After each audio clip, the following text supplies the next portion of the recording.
बॉलीवुड में कमबैक की कहानियां अक्सर शुक्रवार की कामयाबी पर टिकी होती हैं, लेकिन अक्षय कुमार का मामला अलग है। उनकी वापसी किसी एक फिल्म, किसी एक फ्रेंचाइज या किसी एक त्योहारी वीकेंड की मोहताज नहीं रही। ये उनकी हर रिलीज में लगातार 2 सालों में और सबसे अहम उनकी हर फिल्म की औसत कमाई में साफ नजर आ रही है। बॉलीवुड हंगामा के आंकड़ों के मुताबिक ये बदलाव इतना स्पष्ट है कि इसे नजरअंदाज करना नामुमकिन है।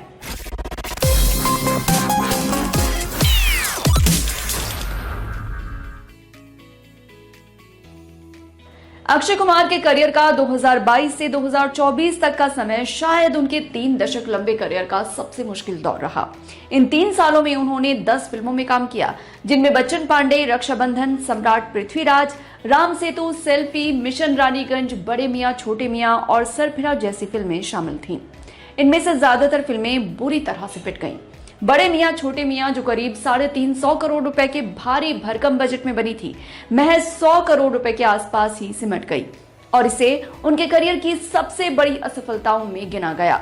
सम्राट पृथ्वीराज को दर्शकों और आलोचकों दोनों ने नकार दिया, जबकि रक्षाबंधन, राम सेतु और सेल्फी जैसी फिल्में भी उम्मीदों पर खरी नहीं उतर सकी। इस दौर में सिर्फ ओ माय गॉड 2 ही एक ऐसी फिल्म थी जो 100 करोड़ रुपए के आंकड़े को छू पाई।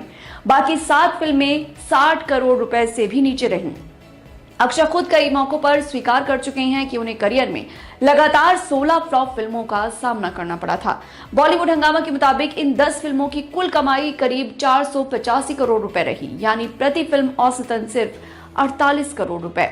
ये किसी सुपरस्टार के लिए बेहद निराशाजनक आंकड़ा था, खासकर तब जब अक्षय की गिनती देश के सबसे मेहनती और सबसे ज्यादा फिल्में करने वाले एक्टर्स में होती रही है।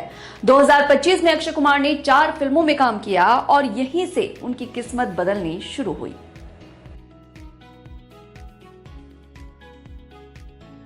स्काई फोर्स उस साल की पहली रिलीज थी जो 24 जनवरी 2025 को सिनेमाघरों में आई। ये फिल्म 1965 के भारत पाकिस्तान युद्ध के दौरान हुए सरगोधा एयरबेस पर भारत के पहले हवाई हमले की सच्ची घटनाओं से प्रेरित थी। कहानी 2 बहादुर पायलटों, ग्रुप कैप्टन कुमार ओम आहूजा और स्क्वाड्रन लीडर टी कृष्ण विजय उर्फ टैबी के इर्द गिर्द घूमती है, जो पाकिस्तानी इलाके में एक खतरनाक मिशन पर निकलते हैं और हमले का शिकार हो जाते हैं। इसके बाद फिल्म एक खोए हुए हीरो की सच्चाई तलाशने की कहानी बन जाती है। निम्रत कौर और सारा अली खान भी अहम भूमिकाओं में थी। समीक्षकों ने इस फिल्म को अक्षय के हालिया करियर की बेहतरीन फिल्मों में से एक बताया और इसके कसे हुए स्क्रीन प्ले की तारीफ की। बॉक्स ऑफिस पर स्काई फोर्स ने भारत में करीब 131 करोड़ रुपए कमाए, जो 2022 से 2024 के दौर की किसी भी फिल्म से बेहतर प्रदर्शन था। 18 अप्रैल 2025 को आई केसरी चैप्टर 2 ने अक्षय की किस्मत में बदलाव को और पुख्ता किया। ये फिल्म 1919 के जलियांवाला बाग नरसंहार के बाद हुए कानूनी संघर्ष पर आधारित थी। अक्षय ने इसमें वकील और राजनेता सी शंकरन नायर की भूमिका अदा की, जो शुरुआत में ब्रिटिश राज के प्रति वफादार होते हैं, लेकिन नरसंहार देखने के बाद जनरल डायर और ब्रिटिश साम्राज्य के खिलाफ अदालत में मोर्चा खोल देते हैं। आर माधवन ने इसमें उनके विरोधी वकील का रोल निभाया, जबकि अनन्या पांडे भी अहम किरदार में नजर आई।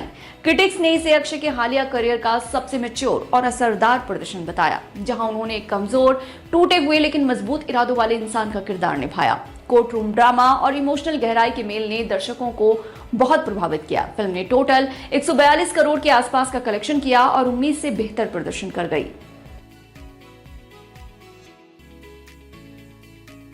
6 जून 2025 को रिलीज हुई हाउसफुल 5 एक मर्डर मिस्ट्री कॉमेडी थी। ये फिल्म एक करोड़पति की मौत के बाद उसकी विरासत हड़पने के लिए खुद को उसका बेटा जॉली बताने वाले कई नकली दावेदारों की कहानी कहती है।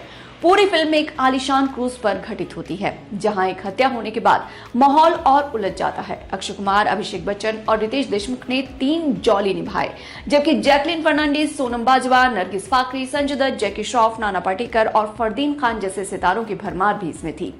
फिल्म को 2 अलग अलग क्लाइमैक्स 5A और 5B के साथ रिलीज किया गया था, जो अपने आप में एक अनोखा प्रयोग था। समीक्षकों की राय मिलीजुली रही और कई ने इसे फूहड़ और दोहराव भरी फिल्म बताया, लेकिन दर्शकों ने इसे भरपूर स्वीकार किया।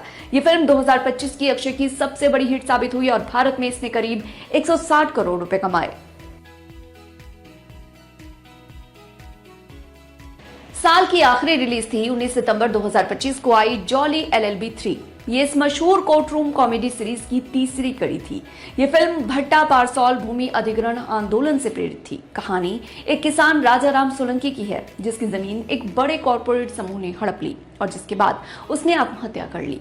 उसकी विधवा जानकी कोर्ट में न्याय की लड़ाई लड़ती है। इस लड़ाई में दो प्रतिद्वंदी वकील जॉली त्यागी और जॉली मिश्रा आमने सामने आते हैं और जज सुंदरलाल त्रिपाठी की अदालत में यह मुकाबला अपने चरम पर पहुंचता है। समीक्षकों ने इसे पिछली दोनों फिल्मों जैसा ही मनोरंजक बताया। हालांकि कुछ ने कहा कि कॉमेडी थोड़ी कम थी।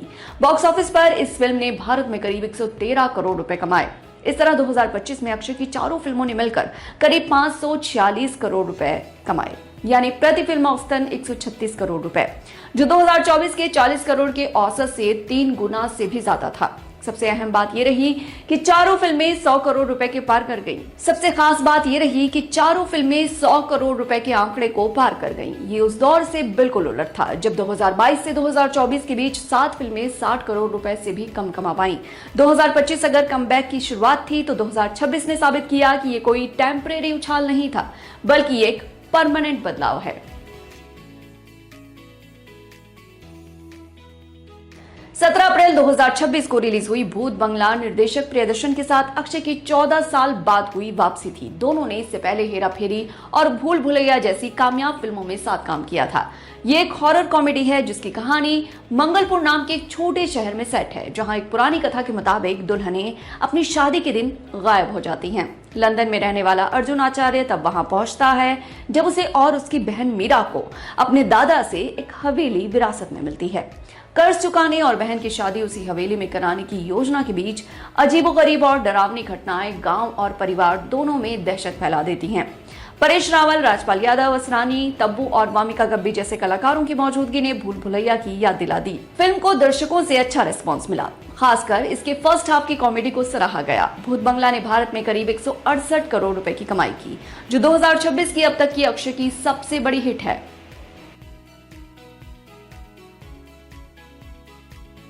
26 जून 2026 को आई वेलकम टू द जंगल। 2007 की वेलकम और 2015 की वेलकम बैक के बाद इस फ्रेंचाइज की तीसरी कड़ी थी। ये एक मेटा कॉमेडी है जिसमें एक अरबपति टैक्स चोरी छिपाने के लिए जानबूझकर एक फ्लॉप फिल्म बनवाना चाहता है और इसके लिए सबसे बेकार टीम को हायर करता है, जिसमें एक फ्लॉप एक्टर, 2 नकली गैंगस्टर जैसे किरदार हैं। ये टीम एक जंगल में देशभक्ति से भरी फिल्म शूट करने निकलती है, लेकिन हालात ऐसे बिगड़ते हैं कि उन्हें असल में सेना समझ लिया जाता है और वो एक गांव में फंस जाते हैं। इसमें रवीना टंडन, दिशा पाटनी, जैकी श्रॉफ, लारा दत्ता और परेश रावल सहित सितारों की लंबी फेहरिस्त थी। क्रिटिक्स की राय फिल्म पर बटी हुई रही, लेकिन जनता ने इसे पसंद किया। फिल्म ने भारत में करीब 131 करोड़ रुपए की कमाई की। इस तरह 2026 की अक्षय की दोनों फिल्मों ने मिलकर करीब 299 करोड़ रुपए कमा डाले, यानी प्रति फिल्म औसतन लगभग 150 करोड़ रुपए, जो 2025 के औसत से भी करीब 20% ज्यादा है।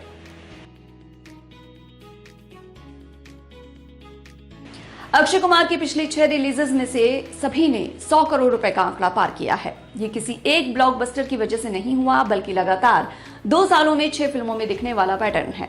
आगे अक्षय के पास 2026 में अभी भी 2 बड़ी फिल्में बाकी हैं।